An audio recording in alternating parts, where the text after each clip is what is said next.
अ यस्यांके च विभाति भूधर सुता देवापगा मस्तके भाले बाल विधुर्गले च गरलम यस्योरसी व्यालराट् सोऽयं भूति विभूषण सुरवर सर्वाधिपः सर्वदा सर्वः सर्वगतः शिवः त्वसि निभा श्रीशङ्करः पातु माम् प्रसन्नतां या न गताभिषेकतः तथा न मम्ले वनवास दुःखतः मुखाम्बुजश्रीरघुनन्दनस्य मे तदास्तु सा मञ्जुलमङ्गलप्रदा नीलाम्बुजश्यामलकोमलाङ्गम् सीतासमारोपितवामभागम् पाणौ महासायकचारुचापम् नमामि रामं रघुवंशनाथम् नमामि रामं रघुवंशनाथम्। भवतां समेषां श्रीमद् वाल्मीकि रामायण पारायणोपक्रमे हार्दं स्वागतम् अभिनन्दनं च। इदानीम् अयोध्याकाण्डस्य चतुर्थः सर्गः आरभ्यते। इस सर्ग में श्री राम को राज्य देने का निश्चय करके राजा का सुमंत्र द्वारा पुनः श्री राम को बुलवाकर उन्हें आवश्यक बातें बताना, श्री राम का कौशल्या के भवन में जाकर माता को यह समाचार बताना और माता से आशीर्वाद पाकर लक्ष्मण से प्रेम पूर्वक वार्तालाप करके अपने महल में जाना, यह सब वर्णन वर्णित है। गते स्वथ नृपो भूयः पौरेषु सह मंत्रिभिः मन्त्रयित्वा ततश्चक्रे निश्चयज्ञः स निश्चयम् स्व एव पृश्यो भविता स्व एव पुष्यो भविता सोऽभिषेच्यस्तु मे सुतः रामो राजीवपत्राक्षो युवराज इति प्रभुः युवराज इति प्रभुः। राज्यसभा से पूर्ववासियों के चले जाने पर कार्य सिद्धि के योग्य देश काल के नियम को जानने वाले प्रभावशाली नरेश ने पुनः मंत्रियों के साथ सलाह करके यह निश्चय किया कि कल ही पुष्य नक्षत्र होगा, अतः कल ही मुझे अपने पुत्र कमल नयन श्री राम का युवराज के पद पर अभिषेक कर देना चाहिए। अथांतर गृहमाविश्य राजा दशरथ तदा सूतमामं- सूत सूतमामंत्रयामास रामं पुनरिहानय।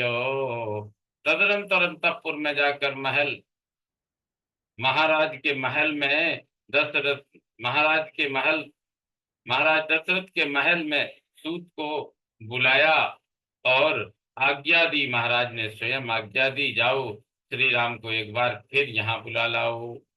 प्रतिगृह्य तु तद्वाक्यं सूतः पुनरुपाययौ रामस्य भवनं शीघ्रं राममानयितुं पुनः।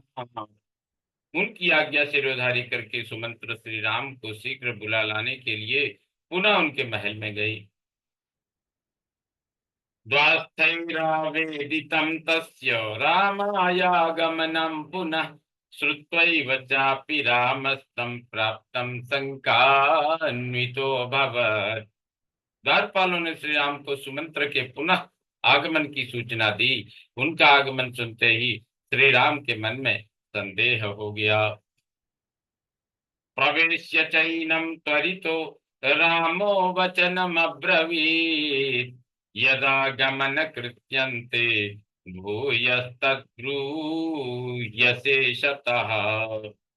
उन्हें भीतर बुलाकर श्री राम ने उनसे बड़ी उतावली के साथ पूछा, आपको पुनः यहाँ आने की क्या आवश्यकता पड़ी। यह पूर्ण रूप से बताइए। तमुवाच ततः सूतो राजा त्वां द्रष्टुमिच्छति श्रुत्वा प्रमाणं तत्र त्वं गमनाय तदाय वा। तब सूत ने उनसे कहा, महाराज आपसे मिलना चाहते हैं।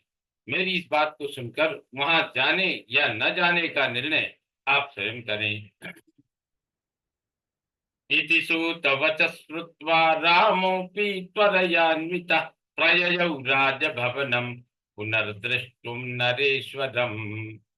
सूत का यह वचन सुनकर श्री रामचंद्र जी महाराज दशरथ का पुनः दर्शन करने के लिए तुरंत उनके महल की ओर चल दिए।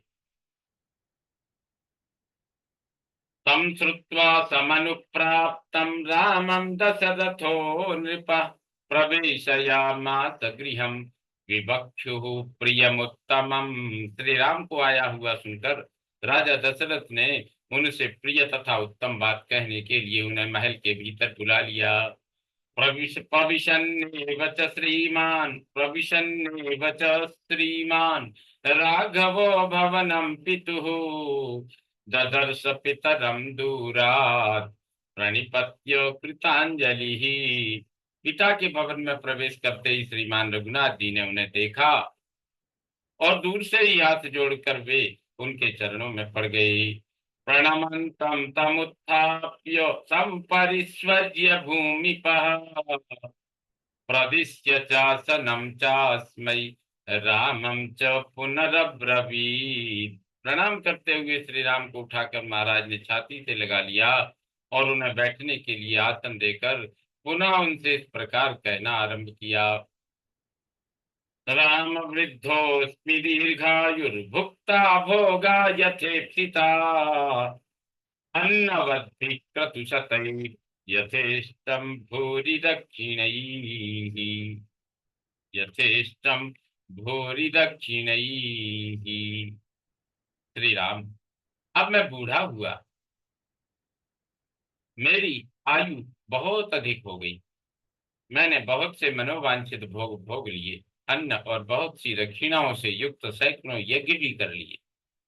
जातमिष्टमपत्यं मे त्वमद्यानुपमं भुवि तत्तमिष्टमधीतं च मया पुरुष सत्तमा। पुरुषोत्तम, तुम मेरे परम प्रिय अभीष्ट संतान के रूप में प्राप्त हुए, जिसकी इस भूमंडल में कहीं उपमा नहीं है। मैंने दान यज्ञ और स्वाध्याय भी कर लिए।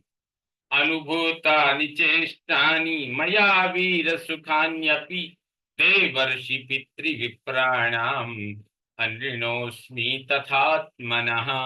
वीर, मैंने अभीष्ट सुखों का भी अनुभव कर लिया। मैं देवता, ऋषि, पितर और ब्राह्मणों के तथा अपने ऋण से भी पूर्ण हो गया। न किंचिन मम कर्तव्यम तवान्यत्राभिषेचनात् अतो यत्त्वामहं ब्रूयाम तन्मे त्वं कर्तुमर्हसि। अब तुम्हें युवराज पद पर अभिषिक्त करने के सिवा और कोई कर्तव्य मेरे लिए शेष नहीं रह गया। अतः मैं तुमसे जो कुछ कहूँ, मेरी उस आज्ञा का पालन तुम्हें करना चाहिए। अद्य प्रकृतयः सर्वास्त्वामिच्छन्ति नराधिपम् अतः त्वां युवराजानम् अभिषेक्ष्यामि पुत्रक। बेटा, अब सारी प्रजा तुम्हें अपना राजा बनाना चाहती है, अतः मैं तुम्हें युवराज पद पर अभिषिक्त करूंगा।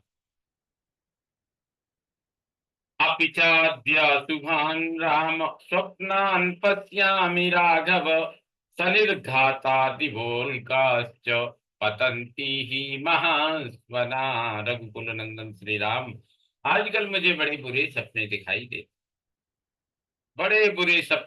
देते हैं। दिन में वज्रपात के साथ साथ बड़ा भयंकर शब्द करने वाली उल्काएं भी गिर रही हैं।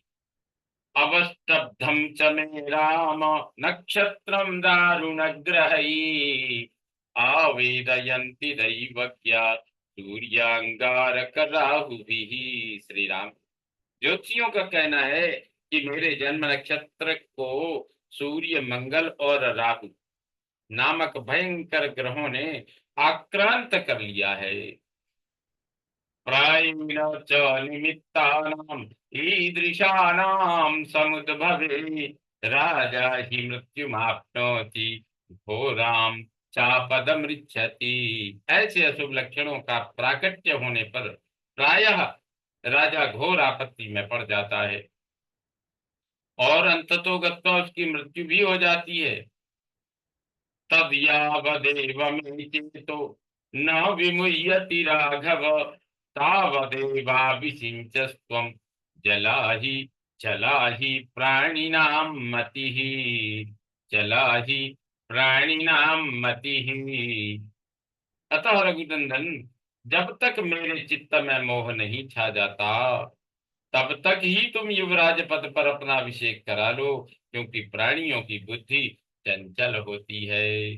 अद्य चंद्रोऽभ्युपगमत् पुष्यात् पूर्वं पुनर्वसुं स्वः पुष्ययोगं नियतं वक्ष्यन्ते दैव चिंतकाः। आज चंद्रमा पुष्य से एक नक्षत्र पहले पुनर्वसु पर विराजमान है, अतः निश्चय ही काल वे पुष्य नक्षत्र पर रहेंगे।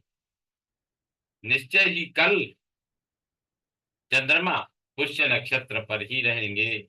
अतः क्योंकि ऐसा निर्णय ज्योतिर्वेदों ने किया है, ऐसा ज्योतिषी भी कहते हैं। तत्र पुष्ये विषिञ्चस्व मनस्त्वरयतीव माम् त्वत्त्वामहमभिषेक्ष्यामि त्वत्त्वामहमभिषेक्ष्यामि यौवराज्ये परन्तप।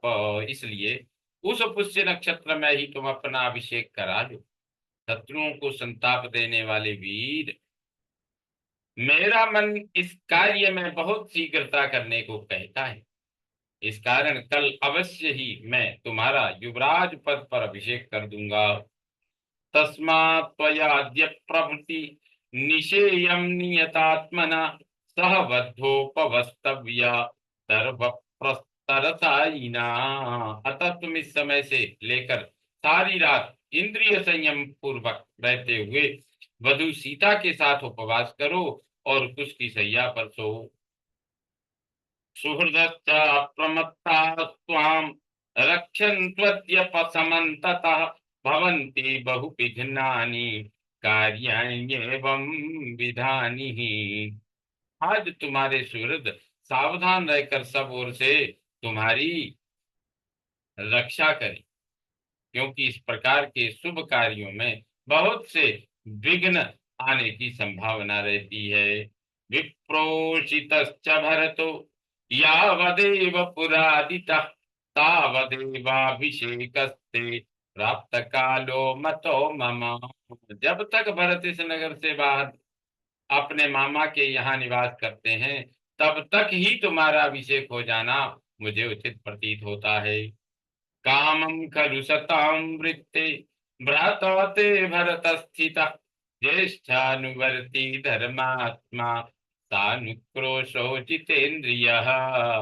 किन्नु चित्तं मनुष्याणाम् अनित्यमिति मे मतम् ततां च धर्म नित्यानां कृतसो विचराघव। इसमें संदेह नहीं कि तुम्हारे भाई भरत सत्पुरुषों के आचार व्यवहार में स्थित हैं, अपने बड़े भाई का अनुसरण करने वाले धर्मात्मा दयालु और जितेंद्रिय है, तथापि मनुष्यों का चित्त प्रायः स्थिर नहीं रहता, ऐसा मेरा मत है।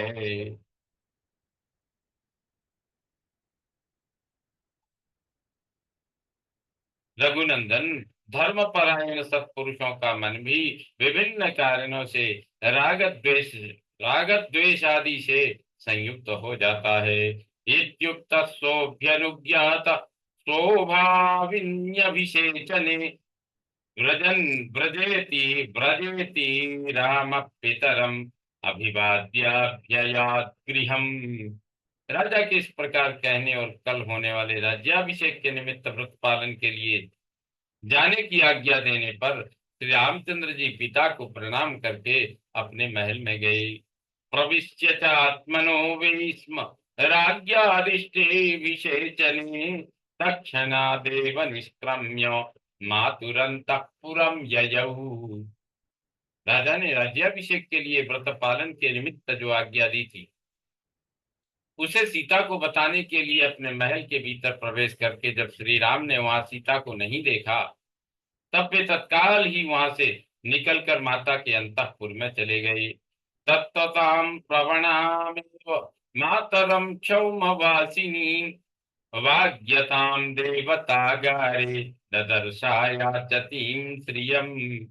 वहां पर जाकर उन्होंने देखा माता कौशल्या रेशमी वस्त्र पहने मौन ही देव मंदिर में बैठकर देवता की आराधना में लगी हैं और पुत्र के लिए राजलक्ष्मी की याचना कर रही हैं। प्रागेव च गता तत्र सुमित्रा लक्ष्मणस्तथा सीता च नयिता श्रुत्वा प्रियं रामाभिषेचनम्। श्री राम के राज्याभिषेक का प्रिय समाचार सुनकर सुमित्रा और लक्ष्मण वहां पहले से ही आ गए थे तथा बाद में सीता वहां वहीं बुला ली गई थी। तस्मिन् कालेऽपि कौशल्या तस्थावामीलिते क्षणा सुमित्रयान्वास्यमाना सीतया लक्ष्मणेन च। श्री रामचंद्र जी जब वहां पहुंचे, उस समय भी कौशल्या नेत्र बंद किए ध्यान लगाए बैठी थी और सुमित्रा, सीता तथा लक्ष्मण उनकी सेवा में खड़े थे। श्रुत्वा पुष्ये च पुत्रस्य यौवराज्ये विषेचनम प्राणायामेन पुरुषम ध्यायमाना जनार्दनम। पुष्य नक्षत्र के योग में पुत्र के युवराज पद पर अभिषिक्त होने की बात सुनकर वे उसकी मंगल कामना से प्राणायाम के द्वारा परम पुरुष नारायण का ध्यान कर रही थी। तथा संनियमामेव सौविगम्याभिवाद्य च उवाच वचनं रामो हर्षयंस्तामिदं वरम।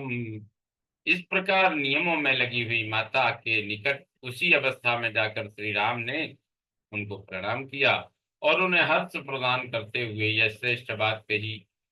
अम्ब पित्रा नियुक्तोऽस्मि प्रजापालन कर्मणि भविता सोऽभिषेको मे यथा मे शासनं पितुः सीतया युपवस्तव्या रजनीयं मया सह एवमुक्तमुपाध्यायै सही मामुक्तवान् पिता। माँ, पिताजी ने मुझे प्रजा पालन के कर्म में नियुक्त किया है। कल मेरा अभिषेक होगा, जैसा कि मेरे लिए पिताजी का आदेश है। उसके अनुसार सीता को भी मेरे साथ इस रात में उपवास करना होगा। उपाध्यायों ने ऐसी ही बात बताई थी जिसे पिताजी ने मुझसे कहा है। यानि यान्यत्र योग्यानि शोभाविन्यभिषेचने तानि मे मंगलान्यद्य वैदेह्याश्चैव कारय। अतः कल होने वाले अभिषेक के निमित्त से आज मेरे और सीता के लिए जो जो मंगलकारी आवश्यक हों वे सब कराओ। एतत् श्रुत्वा तु कौशल्या चिरकालाभिकाङ्क्षितं हर्षबाष्पाकुलं वाक्यम् इदं राममभाषत। चिरकाल से माता के हृदय में जिस बात की अभिलाषा थी उसकी पूर्ति को सूचित करने वाली यह बात सुनकर माता कौशल्या ने आनंद के आंसू बहाते हुए गदगद कंठ से इस प्रकार कहा। बत राम चिरंजीव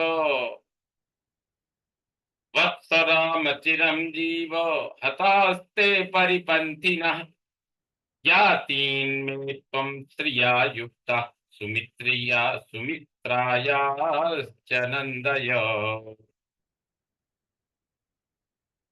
वत्स राम चिरंजीव हतस्ते परिपन्थिनः ज्ञातीन् मे त्वं श्रिया युक्तः सुमित्रायाश्च नन्दय। बेटा श्री राम चिरंजीव हो, तुम्हारे मार्ग में विघ्न डालने वाले शत्रु नष्ट हो जाए। तुम राजलक्ष्मी से युक्त होकर मेरे और सुमित्रा के बंधु बांधवों को आनंदित करो। कल्याणी बत नक्षत्रे मया जातोऽसि पुत्रक येन त्वया दशरथो गुणैराराधितः पिता। बेटा, तुम मेरे द्वारा किसी मंगलमय नक्षत्र में उत्पन्न हुए हो, जिससे तुमने अपने गुणों द्वारा पिता दशरथ को प्रसन्न कर लिया। अमोघम वतन में शांतम पुरुषे पुष्करे क्षणे राजश्री पुत्र त्वां संश्रयिष्यति। बड़े हर्ष की बात है कि मैंने कमल नयन भगवान विष्णु की प्रसन्नता के लिए जो व्रत उपवास आदि किया था, वह आज सफल हो गया। बेटा, उसी के फल से यह इक्ष्वाकु कुल की राजलक्ष्मी तुम्हें प्राप्त होने वाली है। इत्येवमुक्तो मात्रा तु रामो भ्रातरमब्रवीत् प्राञ्जलिं प्रणमाशीनम् अभिवीक्ष्य स्मयन्निव। माता के ऐसा कहने पर श्री राम ने विनीत भाव से हाथ जोड़कर खड़े हुए अपने भाई लक्ष्मण की ओर देखकर मुस्कुराते हुए से कहा, लक्ष्मणी मां मया सार्धम प्रसादित्वं वसुंधराम तृतीयं मेऽन्तरात्मानं त्वामियं श्रीरुपस्थिता। लक्ष्मण, तो मेरे साथ इस पृथ्वी के राज्य का शासन पालन करो। तुम मेरे द्वितीय अंतरात्मा हो। यह राज्य लक्ष्मी तुम्ही को प्राप्त हो रही है। सौमित्रे भुंक्ष भोगांस्त्वं इष्टान् राज्य फलानि च जीवितं चापि राज्यं च त्वदर्थमभिकामये। सुमित्रानंदन, तुम अभीष्ट भोगों और राज्य के श्रेष्ठ फलों का उपभोग करो। तुम्हारे लिए ही मैं इस जीवन तथा राज्य की अभिलाषा करता हूँ। इत्युक्त्वा लक्ष्मणं रामो मातरावभिवाद्य च अभ्यनुज्ञाप्य सीतां च ययौ स्वं च निवेशनम्। लक्ष्मण से ऐसा कहकर श्री राम ने दोनों माताओं को प्रणाम किया और सीता को भी साथ चलने की आज्ञा दे दिलाकर वे उनको लिए हुए अपने महल में चले गए। इत्यार्षे श्रीमद् रामायणे वाल्मीकि आदि काव्ये अयोध्या कांडे चतुर्थ सर्ग संपूर्णतां याति। ओम पूर्णमदः पूर्णमिदं पूर्णात् पूर्णमुदच्यते पूर्णस्य पूर्णमादाय पूर्णमेवावशिष्यते। ओम शांति शांति शांति। सर्वे भवन्तु सुखिनः सर्वे सन्तु निरामयाः सर्वे भद्राणि पश्यन्तु मा कश्चित् दुःखभाग् भवेत्। ओम शांति शांति शांति। सर्वे श्रीरामचन्द्रो विजयते तदा।